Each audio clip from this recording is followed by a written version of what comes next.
আসসালামু আলাইকুম রহমতুল্লাহ। আমার নাম হচ্ছে জুয়েল, চিনেন? আচ্ছা, যাক, মাশাল্লাহ, চিনলেই ভালো। আমি একজন বিএসসি ইঞ্জিনিয়ার, মেডিকেল ইকুইপমেন্ট নিয়ে কাজ করি। হ্যাঁ, মেডিকেলের যে যন্ত্রপাতিগুলো আছে না, এখানেও তো মনে হয় একটা মেডিকেল আছে। হ্যাঁ, এই মেডিকেলে X ray, ECG, ultrasound, MRI, এই মেশিনগুলো যদি কখনো নষ্ট হয়, এই মেশিনগুলা ঠিক করা হচ্ছে আমার দায়িত্ব। হ্যাঁ, আমার বিশাল বড় টিম আছে চট্টগ্রামে। আহ, তারাই মূলত কাজ করে, ইমার্জেন্সি হইলে এখন আমি যাই আর কি। হ্যাঁ, আমি ওইখানে দায়িত্বে আছি।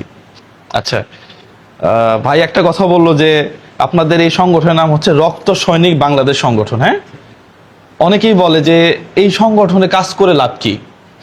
হ্যাঁ, পৃথিবীতে অনেক কাজ আছে যে এই কাজের লাভ খোঁজা যাবে না। হ্যাঁ, আত্মার শান্তির জন্য কাজ করা। হ্যাঁ, এই যে আমি গাড়িটা নিয়ে আসছি তেল খরচ করে, আমার কোনো লাভ আছে? হ্যাঁ, লাভ আছে কোনো? চট্টগ্রাম থেকে এই ইসলামপুরে আসতে এখন আমার আসার কথা ছিল না। ওই চরের মধ্যে একটা ঘর দিছি, যাওয়া আসা তেল খরচ আছে 8,000 টাকা। এরপরে আজকে সারাদিন তো রোদে পড়লাম, আমার কোনো লাভ আছে? লাভ আছে, লাভ হচ্ছে আত্মার লাভ। হ্যাঁ, ভিতরে যে শান্তি, এটার লাভ। পৃথিবীতে আমি একটা কথা সবসময় বলি যে জীবন এত ছোট, এত ছোট, আপনার সেকেন্ডের মধ্যে শেষ হয়ে যেতে পারে। আর আপনাকে যদি আল্লাহ পরিপূর্ণ হায়াত দেয়, তারপরও আপনি 100 বছরের বেশি মনে হয় না যে এখন এই এই প্রজন্মে কেউ বাঁচে।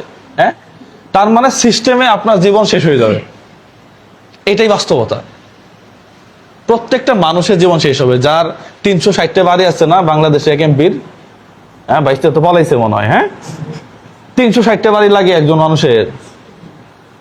ও তো বছরে যদি একটা বাড়িতে একদিন করে থাকে, তারপরেও ও থেকে শেষ করতে পারবে না।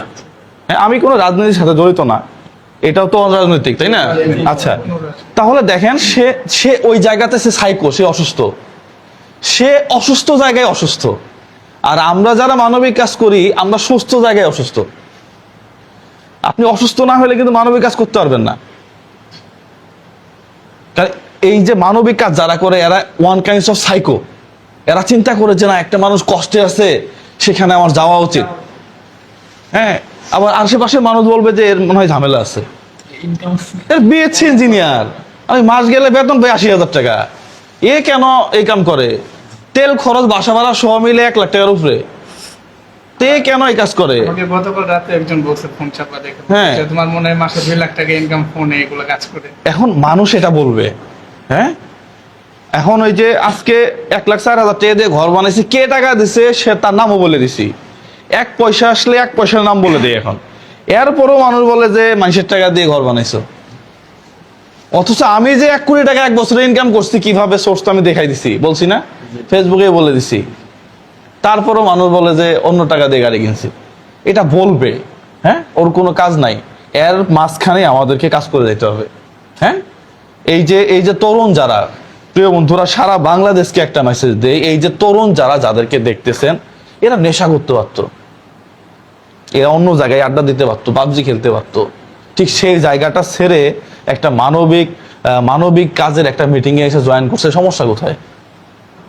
আমার মনে হয় প্রত্যেকটা জায়গাতেই এই ধরনের এই গঠনের সংগঠন থাকা উচিত। পাশাপাশি ওনাদের সেবাগুলো আমি দেখলাম, এখানে রক্তদান, কারো যদি রক্ত লাগে, ভেরি ইম্পর্টেন্ট এটা।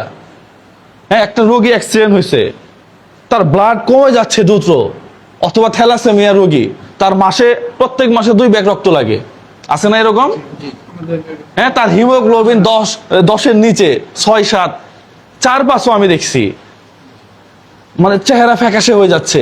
তো এই ভদ্রলোক বা এরা যদি রক্ত ম্যানেজ করে দেন, সমস্যা কোথায়? সমস্যা নাই, আছে না? বাচ্চা বেশি। এই যে আরেকটা সেবা দেখলাম, সিজার, পেটের মধ্যে বাচ্চা। আমার এখানে আসছিল না কয়েকদিন আগে, পেটের মধ্যে বাচ্চা নিয়ে আসছে, ডেট পার হয়ে গেছে, সিজার করতে পারতেছে না। তা আমি করাই দিলে তোমার সমস্যা কোথায়? আমি কি দিয়ে বাড়ি করলাম, এটা তো তোমার দেখার দরকার নেই আসলে, নাকি? তুমি তো এসে এই যে সিজারের জন্য পরে টাকা দিছে, সিজার করছে নাকি? সিজার করার পরে পেটের মধ্যে নাকি পায়খানা খেয়ে বেরোতে বাচ্চা, আবার ইনফেকশন হয়েছে। 10 টাকা নাই যে একটা রুটি কিনে খাবে। তারপরে আবার তাকে অর্থ সাহায্য করে বাচ্চাটা এখন মোটামুটি সুস্থ। স্বামী তাকে ছেড়ে চলে গেছিল এর আগেই, হ্যাঁ। এই যে টংসিল অপারেশন আপনাদের ফ্রি করাই দেন, হ্যাঁ। আমার এলাকায় ডাক্তার বলছে আর 10-15 দিন তাই ফাইডা মরে যেত, মানে লাল হয়ে গেছে, বাপ মারা গেছে। তাকে আমি 25,000 টাকা দিয়ে গেছিলাম আমার আম্মার হাতে, টংসিল অপারেশন করেছে, সমস্যা কোথায় এখানে? আর এইটা যদি এখন ফ্রি হয়, তোমাদের মাধ্যমে যদি কেউ ফ্রি করাইতে পারে, আমরা হয়তো সবাইকে পারবো না, হ্যাঁ, কিন্তু আমরা তো 2 জনকে পারবো নাকি? এই 2 জনকে যদি পারি, সমস্যা কোথায়? হ্যাঁ। এরপরে এই যে বৃদ্ধদের চিকিৎসা, বৃদ্ধ হইলে তো অনেক বাবা মা আছে, মানে আছে, সন্তান আছে, দেখেই না, সেখানে যদি এরা চিকিৎসা সেবা দেয়, সমস্যা তো নাই। বেয়ারিশ লাশ দাফন করে। বেওয়ারিশ লাশ দাফন করে, এরপর ডায়াবেটিসের চিকিৎসা সেবা দেয়। আচ্ছা, Sunny operation totally free. Sunny operation free. আচ্ছা, আমরা তাহলে ফাইনালি সানি অপারেশনটাতে গিয়ে আমরা আটকাইলাম। এটা সামনের মাসের কত তারিখে করা যায় আমি আপনার সাথে ডিসকাস করব, করে আমাদের গ্রামে আমরা টার্গেট নেব কমপক্ষে 50 জন, ঠিক আছে? 50 জনকে আমরা সানি অপারেশন করাবো, হ্যাঁ। আপনারা সবাই থাকবেন, বাকি চিকিৎসা খরচ এবং যাতায়াত ভাড়া যেগুলা টুকটাক লাগে এগুলা আমি দিব ইনশাল্লাহ, হ্যাঁ। ঠিক আছে, আমি আপনাদেরকে সাপোর্ট দিব। তাহলে আমরা 50 জনকে, রাশিদুল 50 জনের লিস্ট করবা, 50 জনের লিস্ট করে আমরা 50 জনকে সানি অপারেশন করাই দিব, হ্যাঁ। পাশাপাশি আমি আপনাদের সাথে আছি, হ্যাঁ, উপদেষ্টা হিসাবে থাকবো। আপনারা ভালো কাজ করবেন, আমরা ভালো মানুষ তৈরি করতে চাই, হ্যাঁ। এখন এই সমাজের নেশাগ্রস্ত মানুষের অভাব নাই, পথভ্রষ্ট মানুষের অভাব নাই, এর মাঝখানে কিছু মানবিক মানুষ তৈরি হোক, এটা আমি সবসময় চাই। আপনাদের জন্য শুভকামনা। আপনাদের পার্সোনাল কোনো সমস্যা যদি কখনো হয়, সেটাও আমাকে বলবেন, হ্যাঁ, ঠিক আছে? ভাইয়ের সাথে আমার থাকবে, কানেক্ট থাকবো আমি। পাশাপাশি আমরা চাইলে একটা গ্রুপ করে নিতে পারি, হ্যাঁ। এটা আমরা একটা সময় গিয়ে করবো, আমি এখন একটু ব্যস্ত, আমি একটু ফ্রি হয়ে নেই, নিয়ে আমরা একটা গ্রুপ করে প্রয়োজনে কোনো আপডেট থাকলে আমরা গ্রুপে দিব, এবং এই জামালপুর নিয়ে এখন কাজ করব, হ্যাঁ। অনেক কাজ বাহিরে করছি, 4-5 বছর আসলে সুযোগ ছিল না জন্য এদিকে আসা হয় নাই। আমরা এদিকে কাজ শুরু করছি, অলরেডি আমাদের 3টা ঘর হয়ে 4টা ঘর রানিং চলতেছে, হ্যাঁ। এরপরে ভিডিও দেখে তখন আমি জানতাম না যে আপনি আসলে গুড়াইল ভাই।